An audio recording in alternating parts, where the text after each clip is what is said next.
Morning.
मारने वाली दवाई बनाई जाती थी, जो 1969 में यूनियन कार्बाइड ने भोपाल में अपना कारखाना शुरू किया।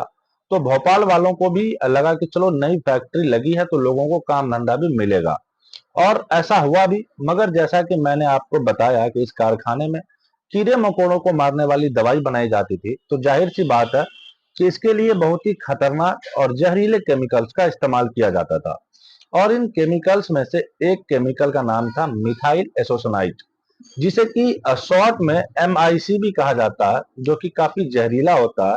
और इस कारखाने में MIC को दूसरी गैसों के साथ, दूसरी केमिकलों के साथ रिएक्ट करवाया जाता था, और इस रिएक्शन से उन्हें कार ऑयल यानी कि पेस्टिसाइड यानी कीड़े मकोड़ों को मारने वाली दवाई मिलती थी, जो कि बाद में बाजारों में बेची जाती थी। यहाँ मैं आपको यह बताना चाहूंगा कि MIC मिथाइल एसोसनाइट कोई आम गैस नहीं है, बल्कि पूरी पृथ्वी पर पाई जाने वाली सबसे जहरीली गैसों में से एक है। यह गैस, जिसको गैस चैम्बर के में डालकर हिटलर ने भी कई लोगों की जान ले ली थी। यह वो गैस है जिसका इस्तेमाल वर्ल्ड वॉर 2 के दौरान किया गया था, और जिसे केमिकल बम बनाने में भी इस्तेमाल किया जाता था। यह वह गैस है जिसे जेनेवा कन्वेंशन में भी किसी लड़ाई में इस्तेमाल करने के लिए बैन कर दिया गया है, और इसके बाद बस कुछ ही कंपनियों को सिर्फ इंडस्ट्रियल यूज के लिए लाइसेंस दिया गया था। और उन्हीं कंपनियों में से एक यही कंपनी थी, यूनियन कार्बाइड कॉरपोरेशन थी। यूनियन कार्बाइड के पास मिथाइल एसोसनाइट को इस्तेमाल करने का लाइसेंस तो था, मगर उनके पास भारत के अंदर इस गैस का उत्पादन करने का लाइसेंस नहीं था। इसलिए किसी को भारत में MIC को नहीं बनाया जाता था, बल्कि अमेरिका से इंपोर्ट करके लाया जाता था और फिर इसका इस्तेमाल किया जाता था। साल 1977 में यूनियन कार्बाइड ने भारत सरकार के पास एक अर्जी लगाई, जिसमें उसने मिथाइल एसोसनाइट को भारत में ही बनाने का लाइसेंस मांगा, जिसे कि अक्टूबर 1975 में अप्रूव कर दिया गया, और फिर साल 1979 में MIC गैस को भारत में ही बनाया जाने लगा, और उसके बाद यूनियन कार्बाइड में इस्तेमाल कराने जाने लगा। और इस गैस को लिक्विड फॉर्म में 3 बड़े-बड़े टैंकरों में जमीन के अंदर स्टोर करके रखा जाने लगा, और इसके ऊपर एक कंक्रीट का फर्श भी बना दिया गया। और जब भी मिथाइल एसोनाइट की जरूरत पड़ती, तो उन्हें इन्हीं टैंकरों में से निकाल कर इस्तेमाल किया जाता, और फिर पेस्टिसाइड बनाई जाती। इसके बाद वक्त बीता और साल 1984 आ गया, और फैक्ट्री को शुरू हुए लगभग 15 साल बीत चुके थे। भोपाल के यूनियन कार्बाइड को कारखाने में जिन 3 अंडरग्राउंड टैंकों में मिथाइल एसोनाइट गैस को लिक्विड फॉर्म में रखा गया था, उन 3 टैंकरों के नंबर थे E610, E611 और E619। इसके बाद बारी आती है 2 दिसंबर 1984 की। 2 दिसंबर 1984 को इन तीनों टैंकरों में कुल मिलाकर के 68,000 लीटर मिथाइल एसोसनाइट थी, जिसमें से टैंकर नंबर E610 में ही लगभग 42 टन मिथाइल थी। 1984 का यह वक्त था, टाइम था, 2 दिसंबर की रात थी। रात होते होते टैंकर नंबर E610 के अंदर का जो प्रेशर था वो अचानक से बढ़ने लगा, जिससे कि 42 टन जिसमें गैस भरी हुई थी। और 11 बजे तक उनमें से एक व्यक्ति था जिन्होंने उस पर नजर पड़ी जिनकी, तो उनको लगा कि ये नॉर्मल से ज्यादा प्रेशर अभी ये बना रही है।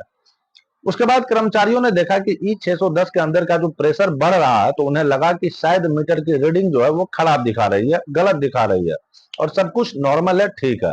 उन्होंने उसे इग्नोर किया, नजरअंदाज कर दिया। उसके बाद आधे घंटे बाद लगभग 11:30 पर वहां काम कर रहे कर्मचारियों को हल्की सी स्मेल आनी शुरू हुई, और तब उन्हें लगा कि कहीं न कहीं से गैस लीक जरूर हो रही है। और फिर उन्हें ढूंढना शुरू किया कि आखिरकार यह गैस लीक कहां से हो रही है। 15 मिनट बाद ही 11:45 पर उन्हें एक जगह से गैस निकलती हुई दिखी, तो उन्होंने फौरन वहां के सुपरवाइजर को इनकी जानकारी दी। रात के लगभग 12:15 पर उनका एक चाय का ब्रेक होता था। तो यूनियन कार्बाइड का जो सुपरवाइजर था वह फैसला यह करता है कि इसकी जांच चाय ब्रेक के बाद की जाएगी।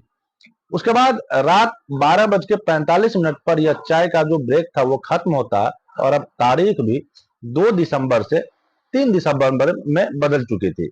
इसके बाद जब जांच शुरू हुई तो पता चलता है कि उस वक्त E610 टैंक के अंदर का जो टेम्परेचर था वो 40 पीएसआई तक पहुंच चुका था, और टैंक का जो टेम्परेचर था वो भी 25 डिग्री से ऊपर हो चुका था, जो कि बहुत खतरनाक था, क्योंकि मिथाइल एसोसनाइट गैस बहुत ही ज्वलनशील होती है और बहुत ही जल्दी आग पकड़ लेती है।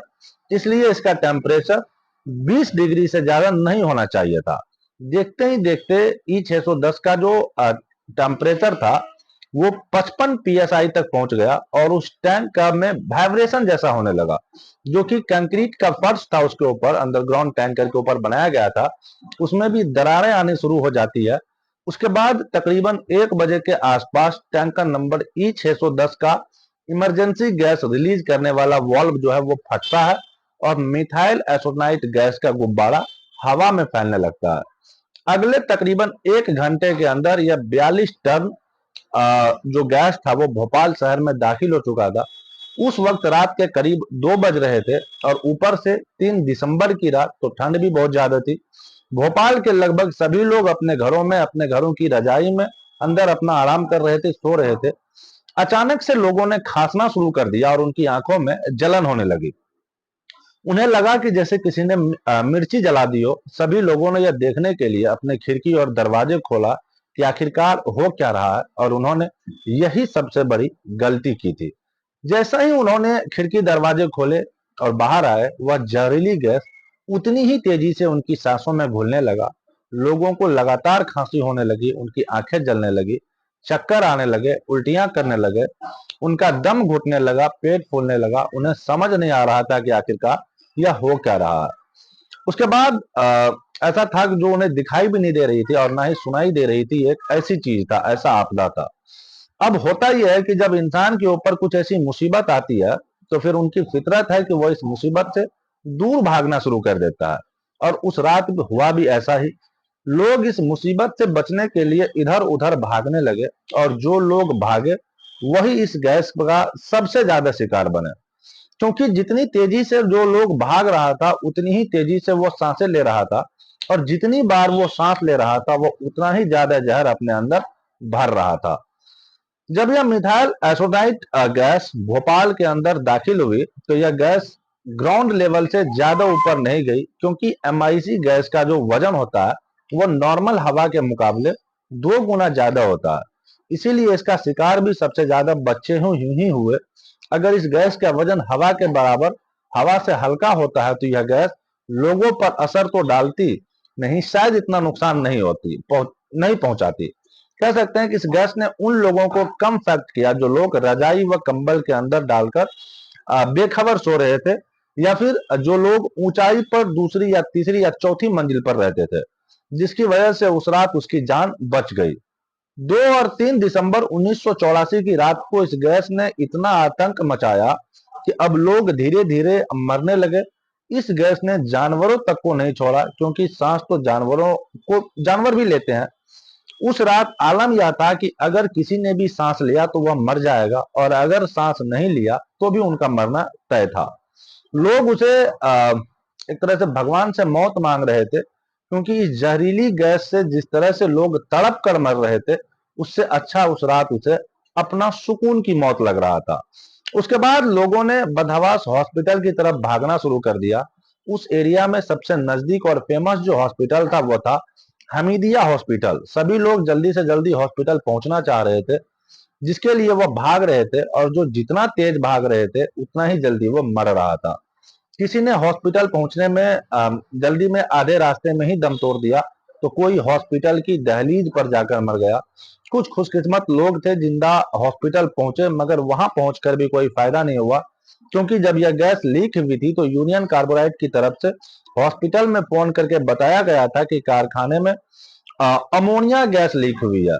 मगर थोड़ी देर बाद ही बताया गया कि अमोनियम नहीं बल्कि फोर्स एमआईसी गैस लीक हुई है। और आखिर में जब उन्हें यह बताया गया कि जो गैस लीक हुई है वह दरअसल मिथाइल एसोसनाइट है, तो हॉस्पिटल वालों के भी होश उड़ गए, क्योंकि न तो उन्होंने पहले कभी इस गैस के बारे में सुना था, और ना ही उन्हें पता था कि इसका इलाज कैसे किया जाता है।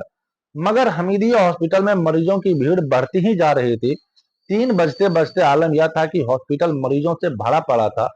कोई मरा हुआ था, कोई आखिरी सांसें गिर रहा था, कोई उल्टी कर रहा था, कोई रो रहा था, कोई चिल्ला रहा था, और डॉक्टरों को पता ही नहीं था कि इसका इलाज कैसे किया जाए और कौन सी दवाई दी जाए। जिसको जैसा लक्षण था वैसे ही दवाई दी जा रही थी, मगर इन सब का कोई फायदा नहीं था।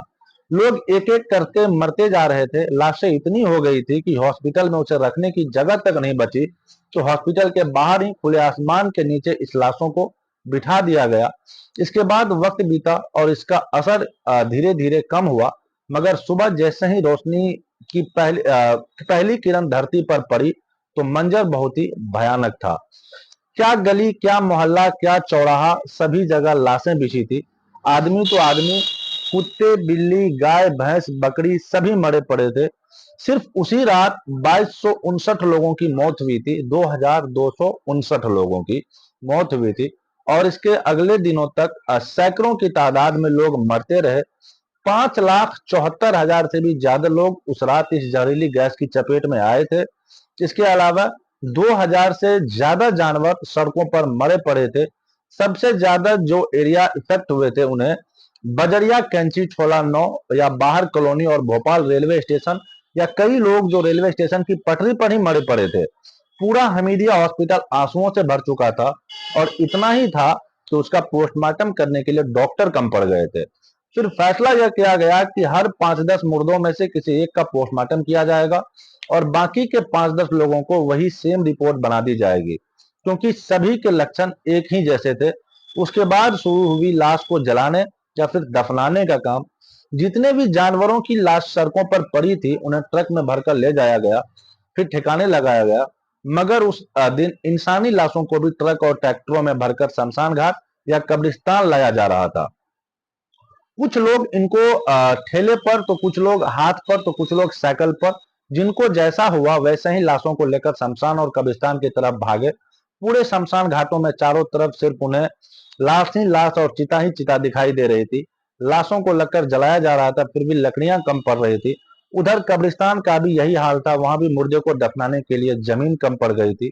जब भी कोई गड्ढा खोदा जाए तो उससे ज्यादा ज्यादा गड्ढा होता, ताकि एक के ऊपर ज्यादा करके गड्ढा खोदा गया ताकि एक के ऊपर एक लाशों को दफनाया जा सके। शायद उस दिन तो यह खुशकिस्मत लाश होगी जो पूरी रीति रिवाजों के साथ शमशान पहुंची होगी, उसका सही तौर तरीके से अंतिम संस्कार हुआ होगा। शायद ही कोई खुशकिस्मत ऐसा कोई लाश होगा। इसके बाद सब लोग इन कामों से निपटे, और जब उन्हें पता चला कि यह जहरीली गैस जितने इतने सारे लोगों की जान ली है, यह यूनियन कार्बोराइड कारखाने से निकली है, तो लोगों ने प्रदर्शन करना शुरू कर दिया। रातों रात यह खबर पूरी दुनिया में आग की तरह फैल गई, और इस त्रासदी को दुनिया की सबसे बड़ी और खतरनाक इंडस्ट्रियल त्रासदी कहा गया, क्योंकि इससे पहले पूरी दुनिया में आज तक इतना बड़ा इंडस्ट्रियल आज तक कभी त्रासदी हुआ ही नहीं था। इसके बाद यूनियन कार्बाइड की फैक्ट्री को तुरंत सील कर दिया गया, और CRISR यानी कि council of scientific and industrial research और CBI ने मिलकर इस हादसे की जांच शुरू की। आगे की कहानी, ये जांच में क्या क्या निकला और किन किन चीजों को और किन किन लोगों को सस्पेंड किया गया और कारखाने का क्या हाल हुआ, ये कहानी हम दूसरे एपिसोड में सुनाएंगे। आज का एपिसोड यहीं पर हम खत्म करते हैं। आई होप कहानी आपको पसंद आई होगी। कहानी अगर पसंद आया हो तो वीडियो को लाइक जरूर कीजिएगा और चैनल पर अगर नए हैं तो जाते जाते चैनल को सब्सक्राइब कर बेल आइकन जरूर प्रेस कर दीजिएगा। मिलते हैं इसी तरह की किसी और वीडियो में किसी नए फैक्ट के साथ। तब तक के लिए अलविदा लेना चाहते हैं। जय हिंद, जय भारत।